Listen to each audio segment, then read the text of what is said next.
ಸಾಯಿರಾಮ್. ಶ್ರೀ ಸಾಯಿ ಸಚ್ಚರಿತ್ರೆ 12ನೇ ಅಧ್ಯಾಯ ಪ್ರಾರಂಭ. ಈ ಅಧ್ಯಾಯದಲ್ಲಿ ಬಾಬಾ ಭಕ್ತರನ್ನು ಹೇಗೆ ಬರಮಾಡಿಕೊಳ್ಳುತ್ತಿದ್ದರು ಮತ್ತು ಶಿರಡಿಯಲ್ಲಿ ಬಾಬಾ ಭಕ್ತರನ್ನು ಹೇಗೆ ನಡೆಸಿಕೊಳ್ಳುತ್ತಿದ್ದರು ಎಂದು ತಿಳಿದುಕೊಳ್ಳೋಣ. ಭೂಮಿಯ ಮೇಲೆ ಆಗಾಗ ಪರಮಾತ್ಮ ಶಿಷ್ಟರ ರಕ್ಷಣೆ ಮತ್ತು ದುಷ್ಟರ ಶಿಕ್ಷಣಕ್ಕಾಗಿ ಅನೇಕ ಅವತಾರಗಳನ್ನು ತಾಳುತ್ತಾ ಬಂದಿದ್ದಾನೆ. ಆದರೆ ಸಂತರು ದುಷ್ಟರನ್ನು ತಿದ್ದಿ ಅವರನ್ನು ಭವಸಾಗರದಿಂದ ಪಾರು ಮಾಡುತ್ತಾ ಬಂದಿದ್ದಾರೆ. ಸಂತರಲ್ಲಿ ದೇವರು ಸದಾ ನೆಲೆಸಿರುತ್ತಾನೆ. ಶ್ರೀ ಸಾಯಿಬಾಬಾ ಇವರಲ್ಲಿ ಅಗ್ರಗಣ್ಯ ಸ್ಥಾನದಲ್ಲಿ ಬರುವಂಥವರು. ಬಾಬಾರವರಿಗೆ ಶತ್ರು, ಮಿತ್ರ, ಬಡವ, ಶ್ರೀಮಂತ ಎಲ್ಲರೂ ಬಾಬಾರ ದೃಷ್ಟಿಯಲ್ಲಿ ಸರಿಸಮಾನರಾಗಿದ್ದರು. ಅನೇಕರಿಗೆ ಸಾಯಿಯವರ ದರ್ಶನ ಅಪೇಕ್ಷೆ ಇದ್ದರೂ ಕೂಡ ಸಮಾಧಿಯ ನಂತರವೇ ದರ್ಶನ ದೊರಕಬೇಕಾಯಿತು. ಹೀಗಿದ್ದಾಗ ಭಕ್ತರು ಬಾಬಾ ಅವರ ದರ್ಶನ ಪಡೆದ ನಂತರ ಶಿರಡಿ ಕ್ಷೇತ್ರದಲ್ಲಿ ಬಹು ದಿವಸ ಇರಲು ಸಾಧ್ಯವಿರಲಿಲ್ಲ. ಕೂಡಲೇ ಹೊರಡುವಂತೆಯೂ ಇರಲಿಲ್ಲ. ಏಕೆಂದರೆ ಬಾಬಾ ಅವರ ಆಜ್ಞೆಯ ನಂತರವೇ ಭಕ್ತರು ಶಿರಡಿಯಿಂದ ಹೊರಡಬಹುದಾಗಿತ್ತು. ಹೀಗೆ ಬಾಬಾರವರ ಆಜ್ಞೆಯನ್ನು ಪಾಲಿಸಿ ಆಪತ್ತುಗಳನ್ನು ಪರಿಹರಿಸಿಕೊಂಡವರು ಒಂದಿಷ್ಟು ಜನ. ಆದರೆ ಆಜ್ಞೆಯನ್ನು ಪಾಲಿಸದೆ ಆಪತ್ತುಗಳನ್ನು ತಂದುಕೊಂಡ ಭಕ್ತರು ಇನ್ನೊಂದಿಷ್ಟು ಜನ.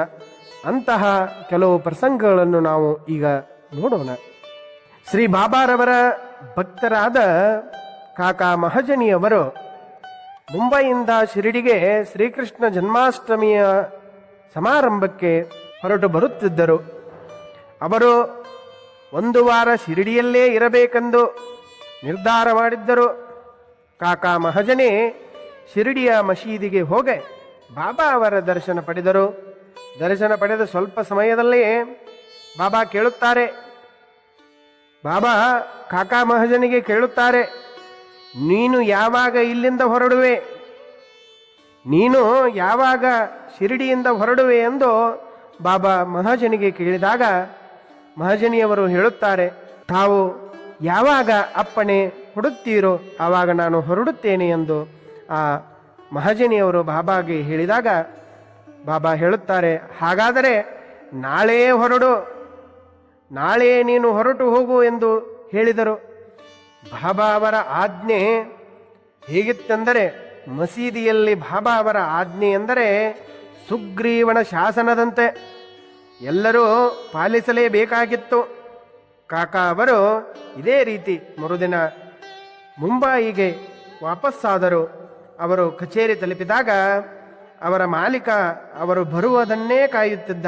ಏಕೆಂದರೆ ಇದ್ದಕ್ಕಿದ್ದಂತೆ ಆತನಿಗೆ ಅನಾರೋಗ್ಯ ಬಂದು ಬಳಲುತ್ತಿದ್ದ. ಆದ್ದರಿಂದ ಕಾಕಾ ಅವರ ಅಗತ್ಯ ಅಲ್ಲಿ ತುಂಬ ಇತ್ತು. ಇದರ ಬಗ್ಗೆ ಮಾಲೀಕ ಶಿರಡಿಗೆ ಪತ್ರವನ್ನೂ ಸಹಿತ ಕಳಿಸಿದ್ದ. ಆ ಪತ್ರವನ್ನು ವಾಪಸ್ಸು ಆ ಮುಂಬಯಿಯ ಕಚೇರಿಗೆ ಶಿರಡಿಯಿಂದ ಕಳುಹಿಸಿದರು. ಹೀಗಿತ್ತು ನೋಡೆ ಬಾಬಾರ ಆಜ್ಞೆಯ ವೈಚಿತ್ರ್ಯ. ಹೀಗೆ ಮತ್ತೊಮ್ಮೆ ನಾಸಿಕದ ವಕೀಲರು ಬಾಹು ಸಾಹೇಬ್ ದುಮ್ಮಾಳರು ಒಂದು ಕೋರ್ಟ್ನಲ್ಲಿ ಮೊಕದ್ದಮೆಯೊಂದನ್ನು ನಡೆಸಲು ನಿಗಾಡಕ್ಕೆ ಹೋಗುತ್ತಿದ್ದಾಗ ದಾರಿಯಲ್ಲಿ ಶಿರಡಿಯಲ್ಲಿ ಇಳಿದು ಶ್ರೀ ಸಾಯಿ ದರ್ಶನ ಪಡೆದರು. ಆಗ ಬಾಬಾ ವಕೀಲರಿಗೆ ಹೇಳುತ್ತಾರೆ, 1 ವಾರ ಇಲ್ಲೇ ಮಸೀದಿಯಲ್ಲಿಯೇ ಇರುವಂತೆ ಹೇಳಿದಾಗ ಆವಾಗ ವಕೀಲರು, ನಾನು ನಿಗಾಡಕ್ಕೆ ಹೋಗಬೇಕು, ಮೊಕದ್ದಮೆಯ ಕುರಿತು ನಾನು ಹೋಗಬೇಕು ಎಂದು ಬಾಬಾರಿಗೆ ಕೇಳಿಕೊಂಡಾಗ ಅದೇ ಹೊತ್ತಿಗೆ ಆ ವಕೀಲರಿಗೆ ಒಂದು ಪತ್ರ ಬರುತ್ತದೆ. ನ್ಯಾಯಾಧೀಶರು ವ್ಯಾಧಿ ಪೀಡಿತರಾಗಿ ಮೊಕದ್ದಮೆಯನ್ನು ಮುಂದೂಡಿದ್ದಾರೆ ಎಂದು ಸುದ್ದಿ ತಿಳಿದಾಗ ಆಗ ಆ ವಕೀಲರು ಆಶ್ಚರ್ಯಗೊಂಡು 1 ವಾರದ ನಂತರ ಬಾವು ಸಾಹೇಬರು ನಿಗಾಡಕ್ಕೆ ಹೋದರು. ನಂತರ ಅವರು ಮೊಕದ್ದಮೆಯಲ್ಲಿ ಜಯಶೀಲರಾದರು.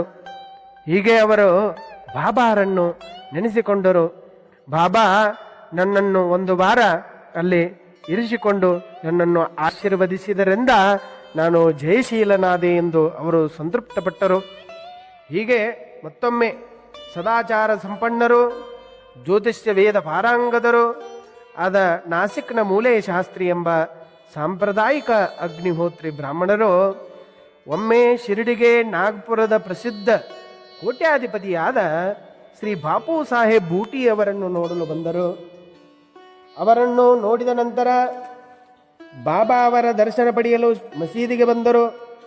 ಆಗ ಬಾಬಾ ತಮ್ಮ ಸ್ವಂತ ಹಣದಿಂದ ವಿವಿಧ ಹಣ್ಣುಗಳನ್ನು ಮತ್ತು ಇತರ ವಸ್ತುಗಳನ್ನು ಖರೀದಿಸಿ ಮಸೀದಿಯಲ್ಲಿ ಹಾಜರಿದ್ದ ಜನರಿಗೆ ಹಂಚುತ್ತಿದ್ದರು. ಆಗ ಮೂಲೆ ಶಾಸ್ತ್ರಿ ಹಸ್ತ ಸಾಮುದ್ರಿಕರಾಗಿ ಬಾಬಾ ಅವರ ಕೈಯನ್ನು ಪರೀಕ್ಷಿಸಲು ಬಯಸಿದರು.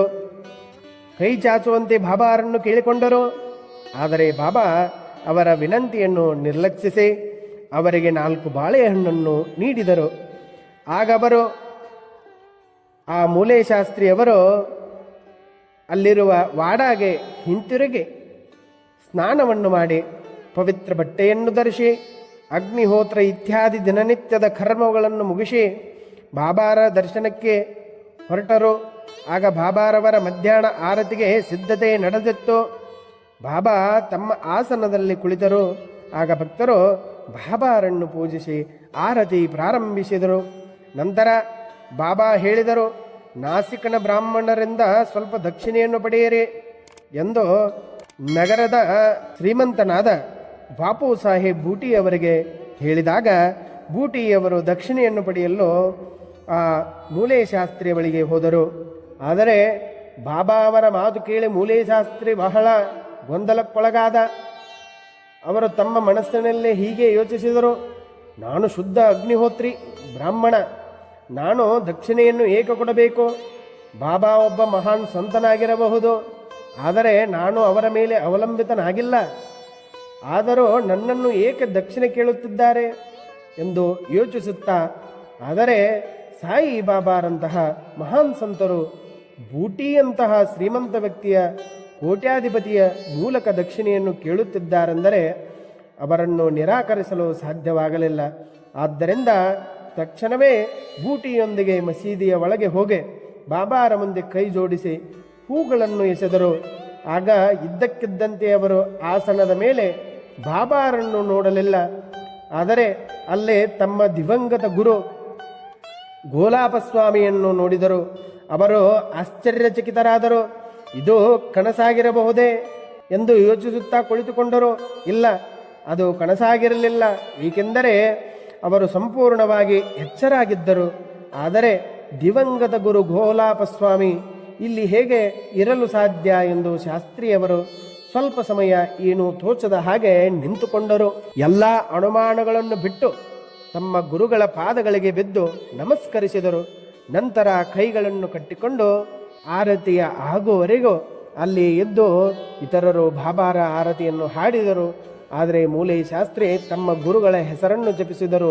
ನಂತರ ಎಲ್ಲ ಜಾತಿಯ ವಿಚಾರಗಳನ್ನು ತ್ಯಜಿಸಿ ಪವಿತ್ರತೆಯಿಂದ ಅವನು ತನ್ನ ಗುರುಗಳ ಪಾದಗಳಿಗೆ ಬಿದ್ದು ಕಣ್ಣು ಮುಚ್ಚಿದನು. ಅವನು ಎದ್ದು ಕಣ್ಣು ತೆರೆದಾಗ ಬಾಬಾ ದಕ್ಷಿಣೆ ಕೇಳುತ್ತಿರುವುದನ್ನು ನೋಡಿದ. ಬಾಬಾರವರು ಆನಂದಮಯ ರೂಪ ಮತ್ತು ಅವರ ಅಚಿಂತ್ಯ ಶಕ್ತಿಯನ್ನು ನೋಡಿ ಮೂಲೆ ಶಾಸ್ತ್ರಿ ಸೇರಿದಂತೆ ಎಲ್ಲ ಜನರು ತುಂಬ ಭಾವುಕರಾದರು. ಬಾಬಾರವರ ಅದ್ಭುತ ಲೀಲೆಯೋ ಹಾಗೇ ಇತ್ತು. ಇದೇ ರೀತಿ ಮಾಮಲೆದಾರನು ಸಾಯಿಯ ದರ್ಶನವನ್ನು ಅತ್ಯಂತ ಭಕ್ತಿಯಿಂದ ಮಾಡುತ್ತಾ ಬಂದವನು. ತನ್ನ ವೈದ್ಯ ಮಿತ್ರನೊಡನೆ ಶಿರಡಿಗೆ ಹೊರಟನು. ಆ ವೈದ್ಯನು ಬ್ರಾಹ್ಮಣ ಜಾತಿಯವನು, ಶ್ರೀರಾಮನ ಭಕ್ತನು. ವಿಧಿವತ್ತಾದ ಕಾರ್ಯಗಳಲ್ಲಿ ಸರಿಯಾದ ವಿಧಾನಗಳಲ್ಲಿ ಅವನು ಪರಿಣಿತನಾಗಿದ್ದನು. ಹೀಗಿರುವಾಗ ಸಾಯಿ ಬಾಬಾರವರು ಒಬ್ಬ ಮುಸ್ಲಿಮರು ಮತ್ತು ನಾನು ರಾಮಭಕ್ತ, ನಾನು ಅವರಿಗೆ ವಂದಿಸುವುದಿಲ್ಲ ಎಂದು ಮೊದಲೇ ಆ ವೈದ್ಯನ ಮಿತ್ರ ಮಾಮಲೆದಾರನಿಗೆ ಹೇಳಿದ. ನಾನು ಮುಸ್ಲಿಮನ ಚರಣಗಳಿಗೆ ವಂದಿಸಲು ಸಿದ್ಧನಿಲ್ಲ ಎಂತಲೇ ಶಿರಡಿ ಯಾತ್ರೆ ಮಾಡಲು ಹಿಂಜರಿಯುತ್ತಿದ್ದೇನೆ ಎಂದು ತಿಳಿಸಿದನು. ಬಾಗಿ ನಮಸ್ಕರಿಸು ಎಂದು ಯಾರೂ ಒತ್ತಾಯ ಮಾಡುವುದಿಲ್ಲ. ಏನೂ ಆತಂಕ ಬೇಡ, ಪೂರ್ವಾಗ್ರಹವೂ ಬೇಡ, ಸಂದೇಹವೂ ಬೇಡ. ಬಾಬಾರವರು ನನ್ನ ಚರಣಗಳನ್ನು ಸ್ಮರಿಸು ಎಂದು ಯಾರಿಗೂ ಕೂಡ ಹೇಳಿದ್ದಿಲ್ಲ, ಹೇಳುವುದೂ ಇಲ್ಲ. ಮಾಮಲೆದಾರನಿಂದ ಈ ರೀತಿ ಆಶ್ವಾಸನೆ ದೊರೆತ ಮೇಲೆ ಅವನು ಹೊರಡಲು ನಿಶ್ಚಯಿಸಿದನು. ಈ ದೃಢ ನಿರ್ಧಾರದಿಂದ ಅವನು ಸ್ನೇಹಿತನ ಸಲಹೆಯನ್ನು ಒಪ್ಪಿಕೊಂಡು ಯಾವುದೇ ಮನೋವಿಕಲ್ಪವಿಲ್ಲದೆ ದರ್ಶನಕ್ಕಾಗಿ ಹೊರಟು ಹೋದನು. ಶಿರಡಿಯನ್ನು ತಲುಪಿದ ಕ್ಷಣವೇ ಮಸೀದಿಗೆ ದರ್ಶನಕ್ಕಾಗಿ ಹೊರಟನು. ಮೊದಲು ಅವನೇ ನಮಸ್ಕಾರ ಮಾಡಿದನು. ಇದನ್ನೆಲ್ಲ ಕಂಡ ಮಾಮಲೆದಾರನಿಗೆ ಆಶ್ಚರ್ಯವಾಯಿತು. ನಂತರ ಅವನು ಪ್ರಶ್ನಿಸಿದ, ನಿನ್ನ ತೀರ್ಮಾನವನ್ನು ಹೇಗೆ ಮರೆತೆ? ಮುಸ್ಲಿಮನಿಗೆ ನೀನು ಏಕೆ ನಮಸ್ಕರಿಸಿದೆ? ಅದಕ್ಕೆ ವೈದ್ಯನು ಒಂದು ಅದ್ಭುತ ಸಂಗತಿಯನ್ನು ತಿಳಿಸಿದ. ನಾನು ನೀಲವರ್ಣದ ಶ್ರೀರಾಮನ ರೂಪವನ್ನು ನೋಡಿದೆನು. ಆತ ನಿರ್ಮಲ, ಸುಂದರ, ತ್ಯಾಗ ಮತ್ತು ಪ್ರೇಮಿಗಳ ಸಾಕಾರ ಮೂರ್ತಿಯಾಗಿದ್ದವನು. ಆದ್ದರಿಂದ ನಾನು ಕೂಡಲೇ ನಮಸ್ಕಾರ ಮಾಡಿದೆನು ಎಂದು ಹೇಳಿದಾಗ, ನೋಡು, ಅವನು ಇನ್ನೂ ಆಸನದ ಮೇಲೆ ಕುಳಿತಿದ್ದಾನೆ, ಎಲ್ಲರ ಹತ್ತಿರ ಮಾತನಾಡುತ್ತಿದ್ದಾನೆ. ಹಾಗೆ ಹೇಳುತ್ತಿರುವಾಗ ಒಂದು ಕ್ಷಣದಲ್ಲಿಯೇ ಸಾಯಿಯ ರೂಪವು ಕಾಣಲು ಶುರುವಾಯಿತು. ಆದ್ದರಿಂದಾಗೆ ವೈದ್ಯನು ಆಶ್ಚರ್ಯಚಕಿತನಾಗಿ ಇಂತೆಂದನು, ಇದು ಕನಸೆ? ಅವರನ್ನು ಮುಸ್ಲಿಮರೆಂದು ಹೇಗೆ ಕರೆಯುವುದು? ಅವರು ಎಲ್ಲ ಯೋಗಗಳಲ್ಲೂ ಸಿದ್ಧರಾದ ಸಂಪೂರ್ಣ ಅವತಾರ. ಇದು ನಿಜವಾಗಿಯೂ ಒಂದು ಕಲ್ಪವೃಕ್ಷ. ಒಂದು ಕ್ಷಣದಲ್ಲೇ ಸಾಯಿ, ಮತ್ತೊಂದು ಕ್ಷಣದಲ್ಲಿ ರಾಮ ನನ್ನಿಂದ ತನ್ನ ಚರಣಗಳಿಗೆ ನಮಸ್ಕಾರ ಮಾಡಿಸಿ ನನ್ನ ಅಹಂಕಾರವನ್ನು ಮರ್ದಿಸಿದ್ದಾರೆ. ಮಾರನೆಯ ದಿನವೇ ಅವನೊಂದಿಗೆ ಪ್ರತಿಜ್ಞೆ ಮಾಡಿದೆನು, ಸಾಯಿನಾಥನ ಕೃಪೆ ಆಗುವವರೆಗೂ ಮಸೀದಿಯಲ್ಲಿ ಕಾಲಿಡುವುದಿಲ್ಲ ಎಂದನು. ಅವನು ಶಿರಡಿಯಲ್ಲಿ ಉಪವಾಸ ಮಾಡಲು ಪ್ರಾರಂಭಿಸಿದನು. 3 ದಿನಗಳೇ ಹಾಗೆಯೇ ಕಳೆದವು. 4ನೆಯ ದಿನ ಬೆಳಗಾದಾಗ ಏನಾಯಿತೆಂದರೆ, ಅತಿ ಶ್ರದ್ಧೆಯಿಂದ ಗಮನವಿಟ್ಟು ಕೇಳಿರೆ.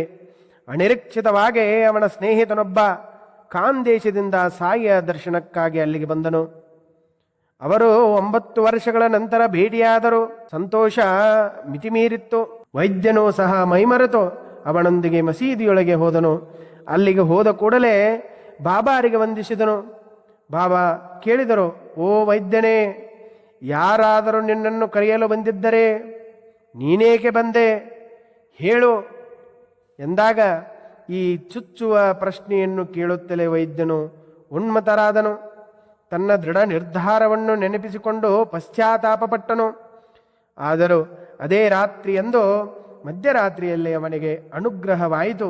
ನಿದ್ರೆಯಲ್ಲಿಯೇ ಸ್ವರ್ಗೀಯ ಆನಂದದ ಮಧುರ ಅನುಭವವಾಯಿತು. ಅನಂತರ ವೈದ್ಯನು ತನ್ನ ಊರಿಗೆ ಹಿಂತಿರುಗಿದನು. ಆದರೆ 2 ವಾರಗಳ ಕಾಲ ಅವನ ಮನಸ್ಸು ಸಂಪೂರ್ಣ ಆನಂದದ ಸ್ಥಿತಿಯನ್ನು ಅನುಭವಿಸುತ್ತಲೇ ಇತ್ತು. ಅವನ ಸಾಯಿ ಭಕ್ತಿ ತೀವ್ರವಾಯಿತು. ಇಲ್ಲಿಗೆ 12ನೇ ಅಧ್ಯಾಯ ಮುಕ್ತಾಯವಾಗುವುದು. ಎಲ್ಲರಿಗೂ ಶುಭವಾಗಲಿ. ಓಂ ಸಾಯಿರಾಮ್, ಓಂ ಸಾಯಿರಾಮ್, ಓಂ ಸಾಯಿರಾಮ್.